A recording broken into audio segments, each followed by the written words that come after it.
إن الله لا يستحي أن يضرب مثلا ما بعوضة فما فوقها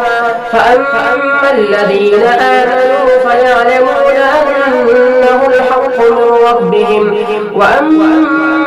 الذين كفروا فيقولون ماذا أراد الله بهذا مثلا يضل به كثيرا ويهدي به كثيرا وما يضل به إلا الفاسقين الذين ينقضون عهد الله من بعد ميثاقه ويقطعون ما أمر الله به أن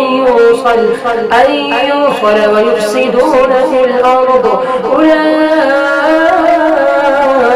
هم الخاسرون كيف تكفرون بالله وكنتم أمواتا فأحياكم ثم يميتكم ثم يحييكم ثم إليه ترجعون